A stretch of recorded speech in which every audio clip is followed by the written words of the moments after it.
Washington vient de frapper fort et pas qu'un peu. Les autorités américaines ont décidé d'imposer une lourde surtaxe sur le fer à béton en provenance d'Algérie avec un taux qui grimpe à 72,94 %. Autrement dit, chaque tonne de ce produit sidérurgique algérien qui tente d'entrer sur le marché américain se retrouve brutalement alourdi d'un coût supplémentaire presque dissuasif. L'annonce officialisée le 24 mars ne laisse guère de place au doute. L'administration de Donald Trump a choisi la manière forte. Derrière cette décision, un message à peine voilé Washington accuse Alger de jouer un jeu biaisé en soutenant massivement et surtout de façon jugée injuste ses exportateurs. En clair, pour les Américains, ce fer à béton algérien ne serait pas seulement compétitif, il le serait trop et pas vraiment selon les règles. Aujourd'hui, dans les révélations d'Algérie Par, on ne va pas simplement parler d'un produit industriel, mais d'une véritable descente aux enfers. Jadis adulé par les acheteurs américains largement écoulés et presque incontournable sur ce marché, le fer à béton algérien se retrouve désormais au banc des accusés.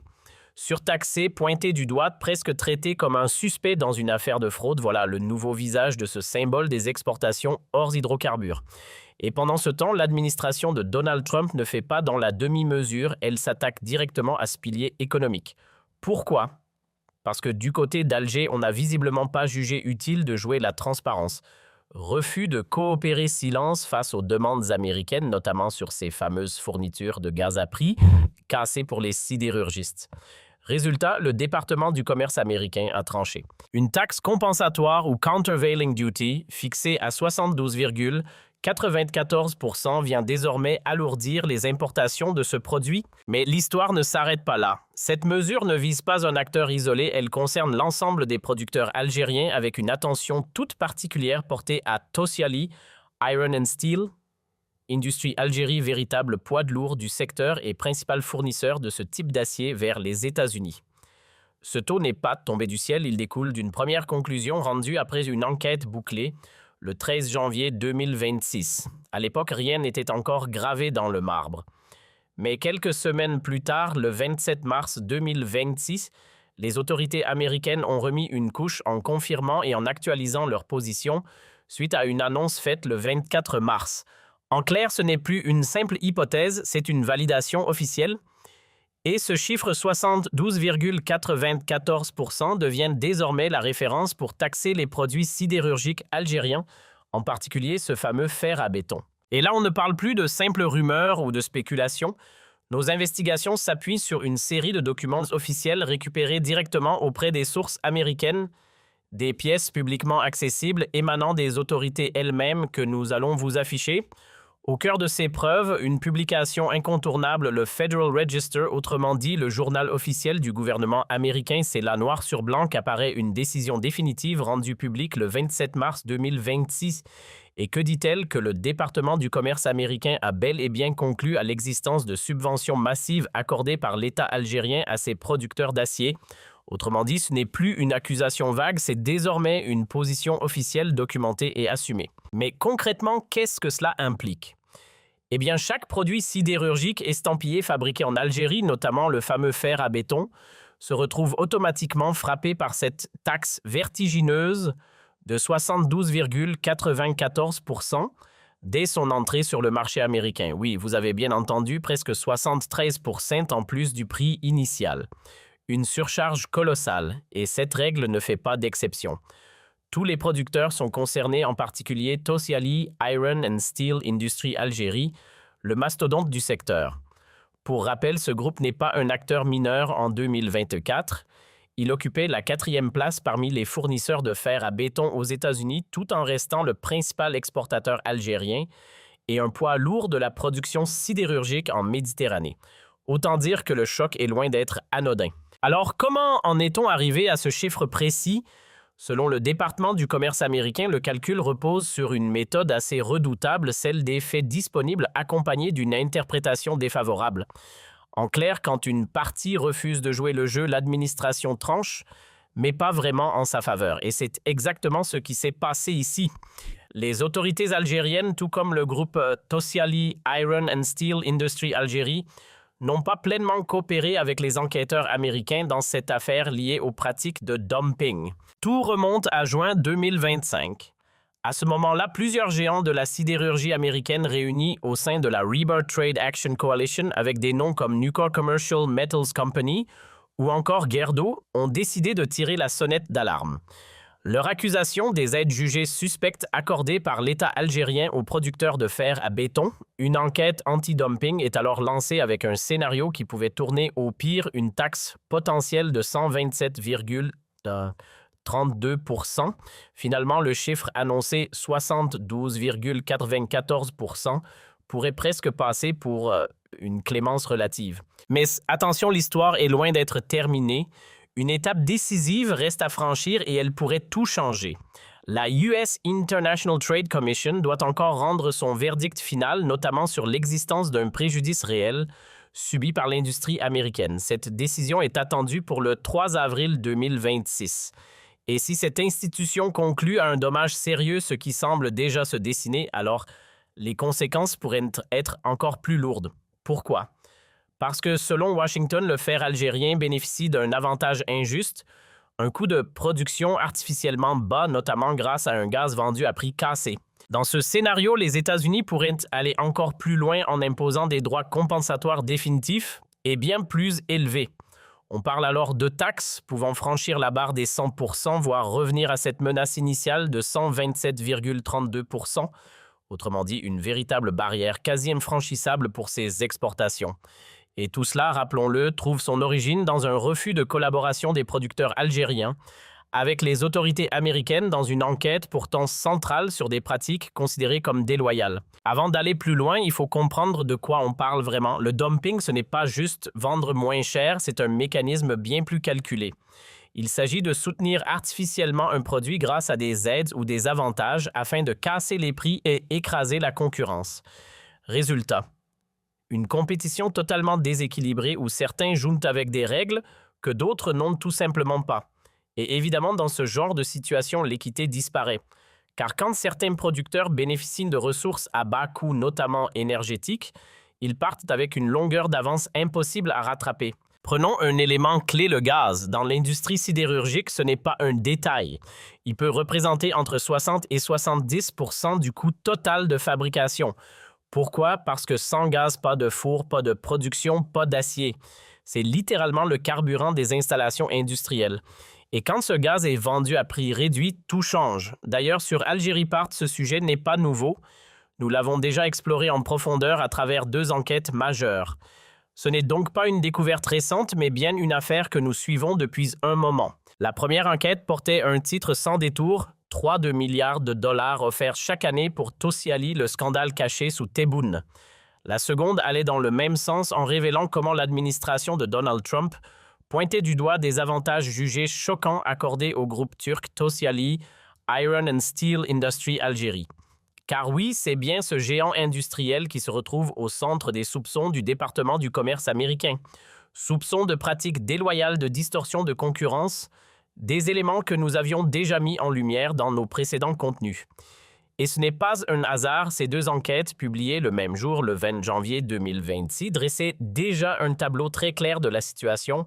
Si vous les avez manquées, elles méritent clairement un détour. Alors, revenons à ce fameux cadeau dont personne ne parle officiellement, mais que tout le monde finit par découvrir. Derrière ce titre choque des milliards offerts chaque année pour satisfaire Tosyali Iron and Steel, Industrie Algérie se cache une réalité bien plus stratégique.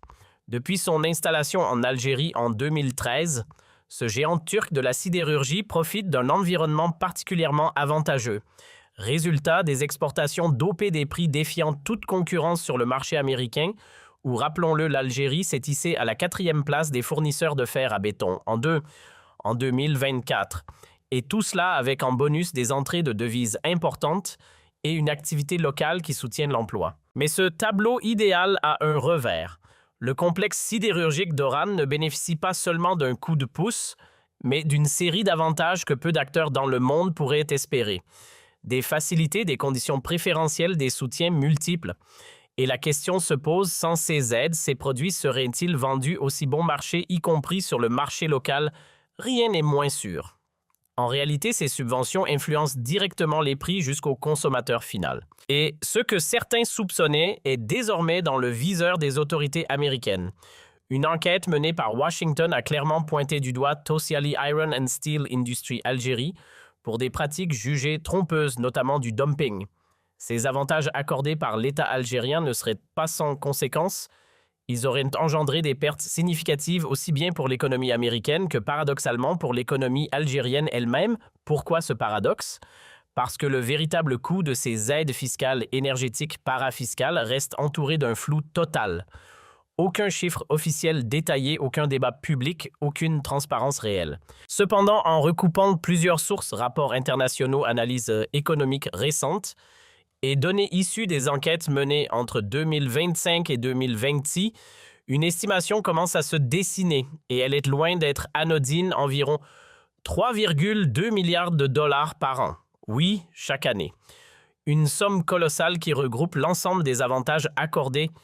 Et ce chiffre ne sort pas de nulle part, il a également été confirmé par les investigations du département du commerce américain, le fameux DOC, dont le rôle dans cette affaire devient de plus en plus central. Quand on regarde les chiffres de près, on comprend vite pourquoi cette affaire fait autant de bruit.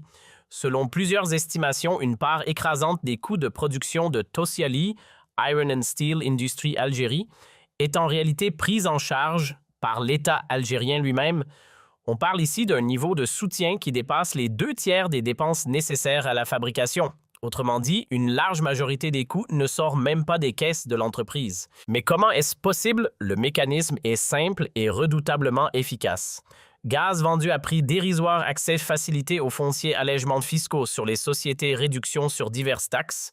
Tout est mis en place pour alléger considérablement la facture. Résultat, produire de l'acier en Algérie devient bien moins coûteux que dans la plupart des autres pays.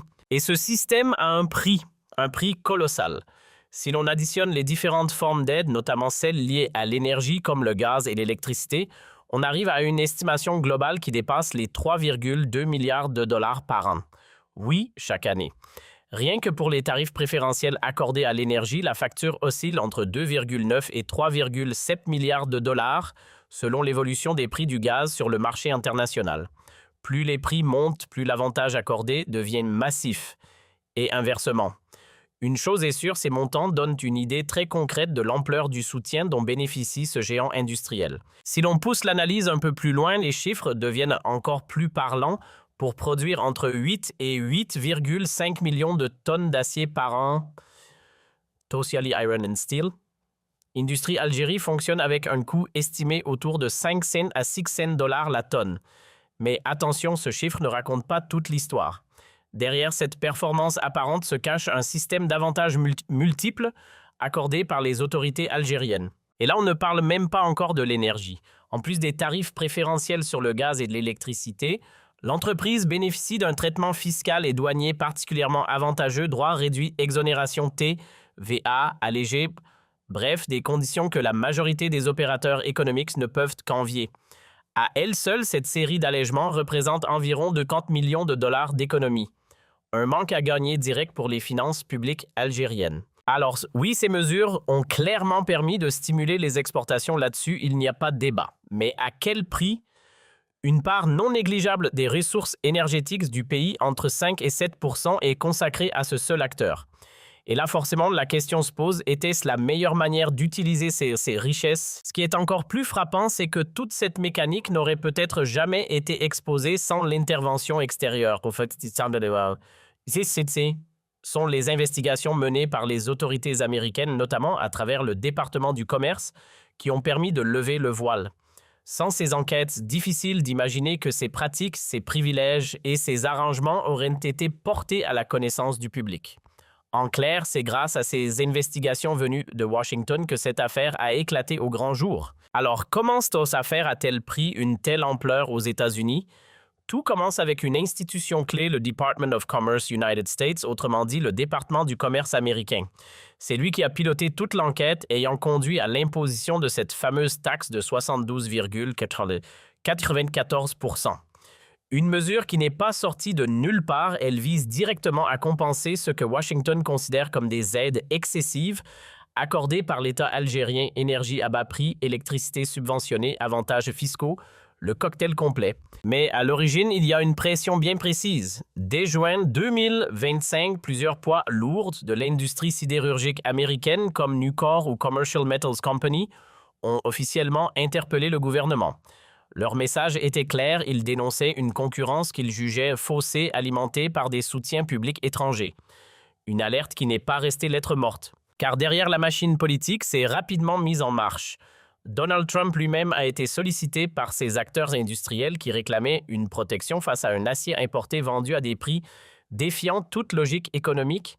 Et il faut dire que les arguments étaient solides, un produit fabriqué à moindre coût grâce à des subventions massives, difficile de rivaliser. Résultat, l'administration Trump est passée à l'action. Une enquête approfondie a été menée entre juin et décembre 2025, ciblant notamment les exportations de Tosyali Iron and Steel, Industrie Algérie. Puis, dès janvier 2026, la décision tombe, des sanctions sont adoptées contre Alger et contre ce groupe industriel dans le cadre d'une procédure anti-dumping et anti-subvention. Le produit au cœur de cette bataille, les barres d'armature en acier, le fameux fer à béton, qui constitue justement la principale exportation de Tosyali vers le marché américain. Et là, les conclusions deviennent difficiles à ignorer. Les mesures prises par les autorités américaines ont mis en lumière une réalité assez brutale. Tosyali Iron and Steel Industry Algérie écoulait de ces produits à des prix inférieurs à leur coût réel de fabrication. Autrement dit, on est en plein dans ce que les économistes appellent du dumping. En clair, vendre moins cher que ses concurrents, c'est une chose, mais vendre en dessous même de ce que ça coûte à produire, c'en est une autre. Et ce miracle économique n'en est pas vraiment un, il repose sur un soutien massif de l'État, estimé à au moins 73% des coûts de production. Gaz, électricité, tout est proposé à des tarifs largement subventionnés, ce qui fausse totalement les règles du jeu. Et ce n'est que la partie visible de l'iceberg. À cela s'ajoutent des avantages fiscaux et douaniers déjà évoqués qui renforcent encore cet écart. Face à cette situation, le Department of Commerce United States n'a pas tardé à réagir. Dès décembre 2025, il évoquait une mesure choc, une taxe provisoire pouvant atteindre 127,32% sur les exportations algériennes. Et attention, cette sanction ne visait pas uniquement un acteur isolé, mais l'ensemble des exportateurs concernés. Pourquoi une telle sévérité ?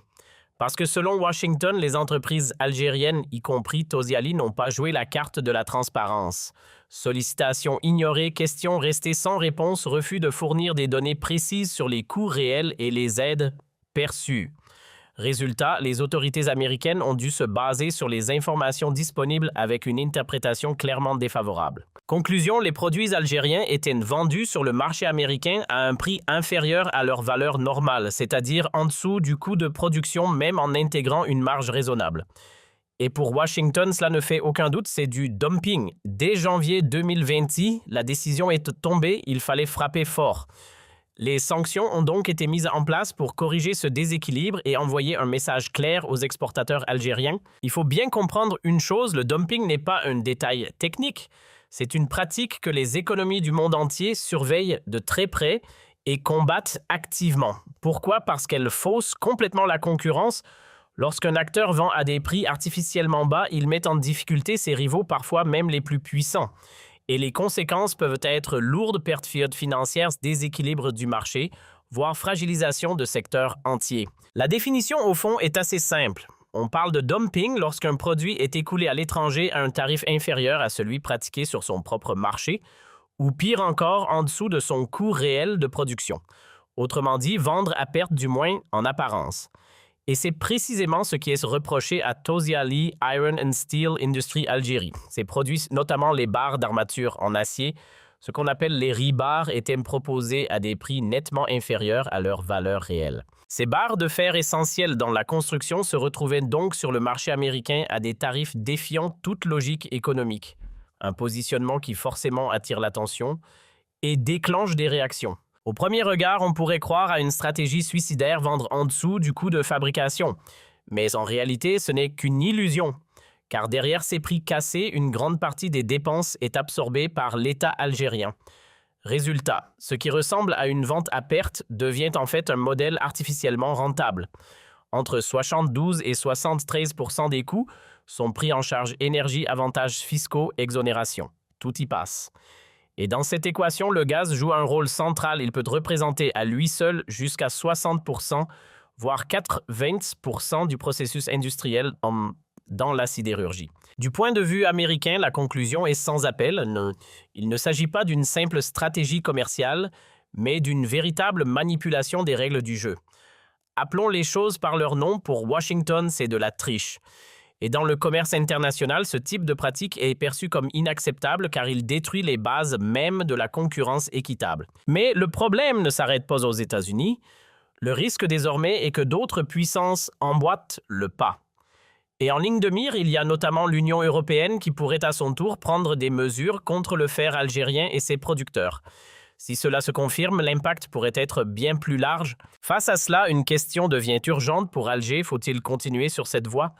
Car soutenir massivement des entreprises, parfois étrangères, pour leur permettre d'exporter à des prix inférieurs à leurs coûts réels, n'est pas une stratégie durable. À terme, ce modèle pourrait attirer non seulement des sanctions, mais aussi une pression internationale croissante. Et cette fois, la réaction ne viendrait pas d'un seul pays, mais de plusieurs grandes économies.